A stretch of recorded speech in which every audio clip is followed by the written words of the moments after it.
আসসালামু আলাইকুম। স্বাগতম আজকের সংবাদে। শুরুতেই থাকছে সংবাদ শিরোনাম। আসিফ নজরুল প্রধান উপদেষ্টা হতে চেয়েছিলেন, এখন বল তার কোর্টে। নাসিরুদ্দিন পাটোয়ারি।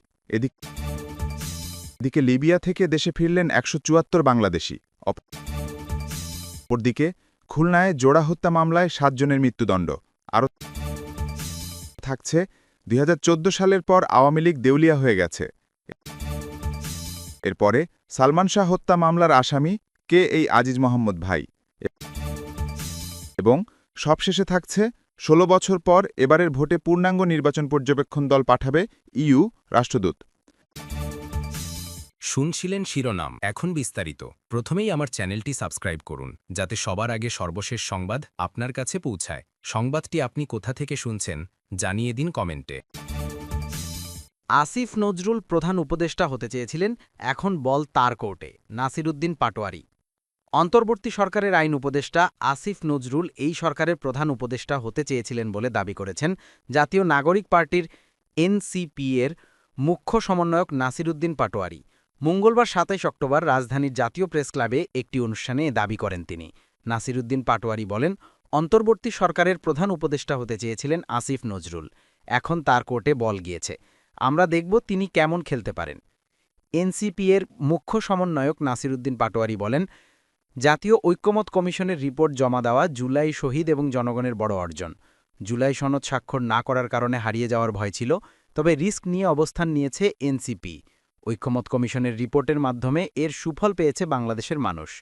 এ বিষয়ে নাসিরুদ্দিন পাটোয়ারি আরও বলেন, ৭২-এর সংবিধান দিয়ে এই দেশ আর চলতে পারে না। এই সংবিধান আমাদের ভাইদের হত্যার বৈধতা দিয়েছে। এনসিপি-এর মুখ্য সমন্বয়ক বলেন, রক্তের ট্যাঙ্কার দিয়ে কেউ রাজনীতি করতে চাইলে বুলেট রেভলিউশনের পর ব্যালট রেভলিউশনের মাধ্যমে মানুষ জবাব দেবে।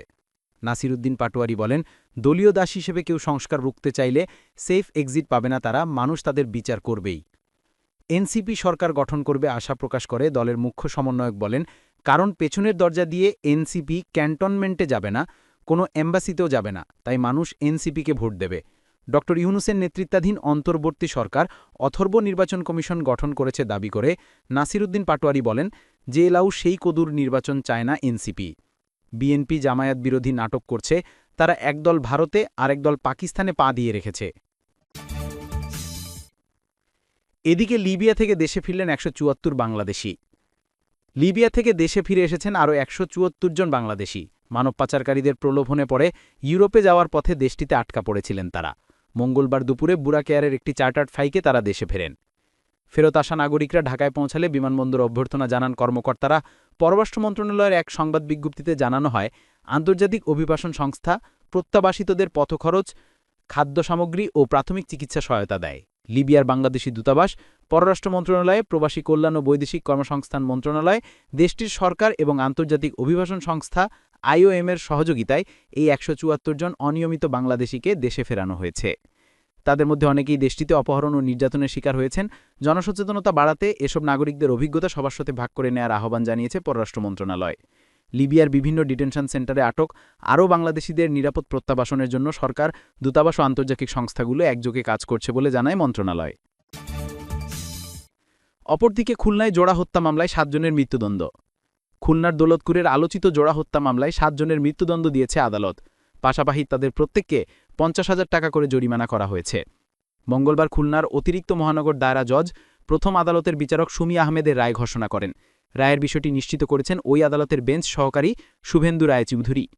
সাজাপ্রাপ্তরা হলেন ইমামুল কবির জীবন পলাতক, রাজ শহীদ শাহরিয়ার মিথুন, তুষার গাজী, শোয়েব সুমন পলাতক, শাকিল পলাতক এবং তুহিন। এছাড়া মামলায় খালাস পেয়েছেন কুটি এবং শামীম। ২০০৯ সালের ৩ জানুয়ারি দৌলতপুরের দেয়ানা সবুজ সংঘ মাঠের কাছে সন্ত্রাসীরা গুলি করে ও কুপিয়ে পারভেজ হাওলাদারকে হত্যা করে। পারভেজকে বাঁচাতে গেলে এলাকাবাসীর উপর গুলি চালায় সন্ত্রাসীরা। এ সময় সুপর্ণা সাহাসহ বেশ কয়েকজন গুলিবিদ্ধ হন। হাসপাতালে নেয়ার পরে সুপর্ণা সাহ মারা যান। এ ঘটনায় পারভেজের বাবা নিজামুদ্দিন বাদী হয়ে ৪ জানুয়ারি ৭ জনকে আসামি করে হত্যা মামলা দায়ের করেন। আরও থাকছে ২০১৪ সালের পর আওয়ামী লীগ দেউলিয়া হয়ে গেছে। আওয়ামী লীগের সাংগঠনিক আকার থাকা সত্ত্বেও অভ্যন্তরীণ কার্যকারিতা বিঘ্নিত হয়েছে। আওয়ামী লীগ ২০১৪ সালের পর দেউলিয়া হয়ে গেছে বলেছেন তথ্য সম্প্রচার উপদেষ্টা মোহাম্মদ মাহফুজ আলম। মঙ্গলবার রাজধানীর একটি হোটেলে বইয়ের মোড়ক উন্মোচনের অনুষ্ঠানে বিশেষ অতিথির বক্তব্যে উপদেষ্টা এসব বলেন। তিনি বলেন, জুলাই গণঅভ্যুত্থান সংস্কারের জন্য একটি সুবর্ণ সুযোগ এনে দিয়েছে। তবে তিনি জোর দিয়ে বলেন, পূর্ববর্তী প্রশাসন ১৯৯০ সালের রাজনৈতিক পরিবর্তনের পর এবং সেনা সমর্থিত তত্ত্বাবধায়ক শাসনামলে ব্যাপক পরিবর্তনের প্রতিশ্রুতি দিয়েছে এবং চেষ্টা করেছে। তথ্য উপদেষ্টা বলেন, আজকের মূল বিষয় কেবল ভালো নীতি বাস্তবায়ন করা নয়, বরং বিদ্যমান কাঠামোগত সমস্যার সমাধান করা।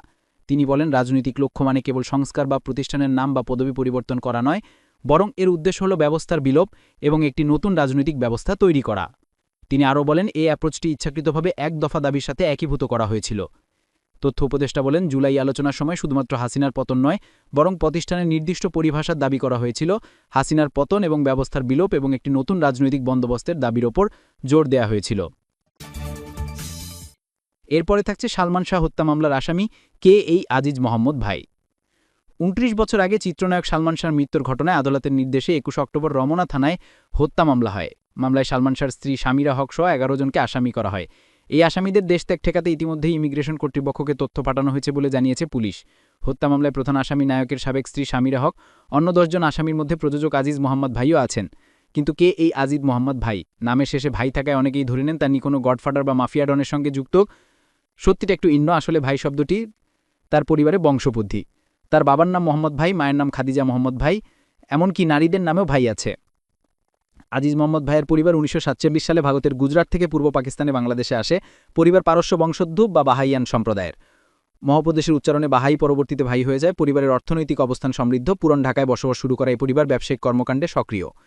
তিনি নিজে ব্যবসা শুরু করেন ও ধীরে ধীরে সম্পদ বৃদ্ধি পায়। তার ব্যবসা বিস্তৃত ঢাকা, মালয়েশিয়া, থাইল্যান্ড, হংকং এবং সিঙ্গাপুরে হোটেল ও রিসোর্ট পর্যন্ত।